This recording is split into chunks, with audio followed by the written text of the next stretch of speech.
Before we dive into topic four, where we're going to solve a proportion, so we're going to have a proportion with one piece missing, and then we use some steps to solve and figure out what that missing piece is. We need to do a brief, very brief introduction to solving equations. So this is a little touch of algebra. It's just enough to get us through so that we can do the rest of this worksheet. Okay, so we have a bunch of definitions. Some of this we already know. Some of it's brand new, okay? But we first start with a variable. We kind of know what a variable is, okay? So a variable is a letter or symbol that acts as a placeholder for a number, okay? We generally use letters out of the alphabet, just basic, like X's are common, N's are common, okay?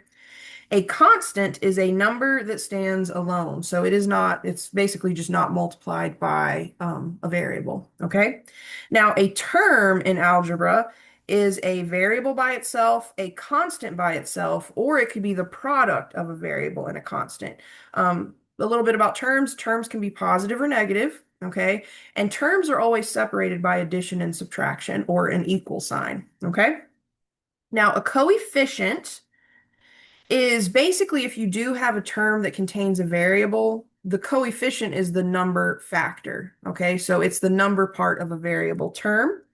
And then we have what's called an expression. An expression is the sum or difference of terms. And all of these we should already be kind of familiar with because we've been evaluating algebraic expressions in pretty much all of the sections prior to this, okay? So just as some examples, we could have variables. They could be X's or N's. We use Y's sometimes. You'll see T's. You could see R's.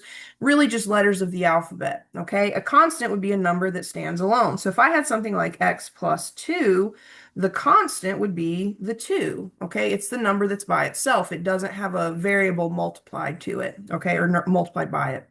Now, a term can be a variable all by itself, so we could have something like x. We could have a constant by itself, something like -8, or we could have the product of a variable and a constant, okay? So we could have something like, I don't know, like 4x or -2y. Those would be terms, okay? And again, terms can be positive or negative, okay? Now, when you do have a variable term, something like for x, the coefficient is the number factor. So what did I multiply my variable by? In this example, for x, I multiplied my variable by 4. If I looked at -2y, I would say the coefficient was -2, okay? So a coefficient is just the number factor of a variable term.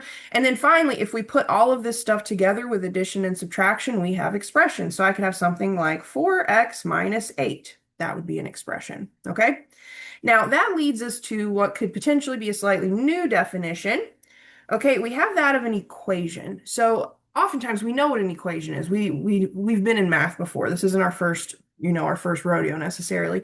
But you need to understand that the difference between an expression and an equation is that an equation has an equal sign. Okay, so it's basically a statement where two expressions are equals. So this one has an equal sign, expressions do not. Okay. And then finally, that leads us to this idea of solving. And we're just going to barely touch on this, okay? Because we need to understand just a teeny tiny bit of algebra so that we can officially and truly learn how to solve a proportion, okay? There are little workarounds for it, but I feel like we're good math students. We need to understand the true, authentic way to solve a proportion, okay? So no tricks. We're going to do the regular algebraic method, okay? Now, solving an equation is the process of isolating the variable. And we're basically determining the value of the variable.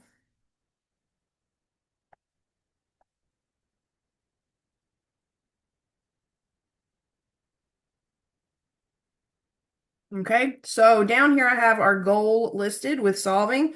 The goal is to get the variable by itself, okay? And to do this, we basically undo the operations performed on the variable. So we consider what has happened to the variable and then we mathematically undo it, okay? So in this example down here, example 3, it just says find the variable or find the value for the variable. So I just want to show you one example of each, okay? Because in the next topic, I want to be able to truthfully show you how to solve proportions without showing you some trick that you have to remember, okay? Now, for example A, we have -7 times x equals -21. And one thing that we have to understand when we have an equation is that equation comes to us balanced. That equal sign says Whether they look the same or not, the left side equals the right side. So as we take steps to undo what has happened to the variable, we need to make sure we maintain this balance. That means if I do something to the left, I have to do the same something to the right, okay? So let's talk about this variable. We have -7 times x. Well, in math, we undo multiplication with division.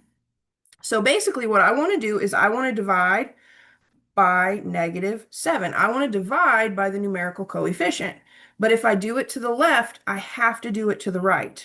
Okay, so whatever you do to one side of the equation, you have to mimic it on the other side. So I essentially divide both sides of my equation by -7. And let's think about what that does.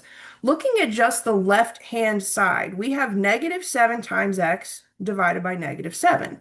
Well, -7 divided by -7 is really just 1. And 1 times x is just x. So by doing that one simple step of undoing the multiplication of -7 and x, I've gotten my x alone. Now all I have to do is simplify the right-hand side of the equation and then I'm done, okay? So on the right, I have -27 divided, or wait, I have -21, excuse me, divided by -7. Well, that just ends up being +3. So with just that one quick step, we were able to determine the value of the variable. We were able to solve for x. And the cool thing about algebra is you can check your work. Now, in every section so far, well, I think chapters 2, 3, and 4, maybe not every section, but chapters 2, 3, and 4, we were able to look at just basic algebra, okay? And we've evaluated algebraic expressions many, many times. That's essentially what you're doing when you check your work after solving an equation. I want to take my original equation and I want to essentially evaluate for x equals 3. So basically, I'm going to rewrite my equation. Anywhere I see an x, I'm going to replace it with a -3, and I'm going to simplify. So I'm going to get -7 times x, but we know x is now +3. I think I said -3. I meant +3. I'm sorry. And we need to see if that equals -21. Well, -7 times +3 does equal -21, and -21 certainly equals -21. So we can say that our solution to this equation really is x equals 3, okay? Now for part B, it's a teeny tiny bit harder because we have a fraction, okay? So let's think about this. We have 2/3 times x equals -18. Well, I want to undo that multiplication of 2/3 and x. So we basically want to divide both sides by 2/3. But remind me, what do we really do when we divide fractions? Okay, well, when we divide fractions, we essentially keep the first number the same and then we multiply by the reciprocal. So this really just becomes multiplication by a reciprocal. So I have 2/3 x. I want to multiply it by 3/2. And then I have -18. Instead of dividing it by 2/3, I'm going to multiply it by 3/2. Okay? Well, on the left-hand side, 2 divided by 2 is just 1. 3 divided by 3 is just 1. So essentially, I just get 1 times x. That's not too bad, right? Now, on the right-hand side, this 2 in the denominator will divide into my 18 -9 times. And then I basically just have -9 times 3, which is -27. Okay, so let's check our work. If we check our work, we're going to rewrite the equation, but anywhere we see an x, we're going to replace it with -27. So I get 2/3 times -27, and I need to know if that equals -18. Well, let's see here. The 3 in the denominator of 2/3 will essentially divide into the -27, -9 times. So just to make sure you can see, I've got a 2 times a -9. Well, 2 times -9 is -18, which definitely equals -18. So we can say with confidence, x equals -27 is our solution. So when we have the next topic, we're going to look at solving proportions. When we have a proportion, we basically have an equation that's made up of two fractions. And that means 4 different parts. So we have 2 numerators, 2 denominators. One of those four pieces is going to be missing. So what we're going to do is we're going to take what we learned in the previous video with what we learned in this video, and we're going to kind of merge them.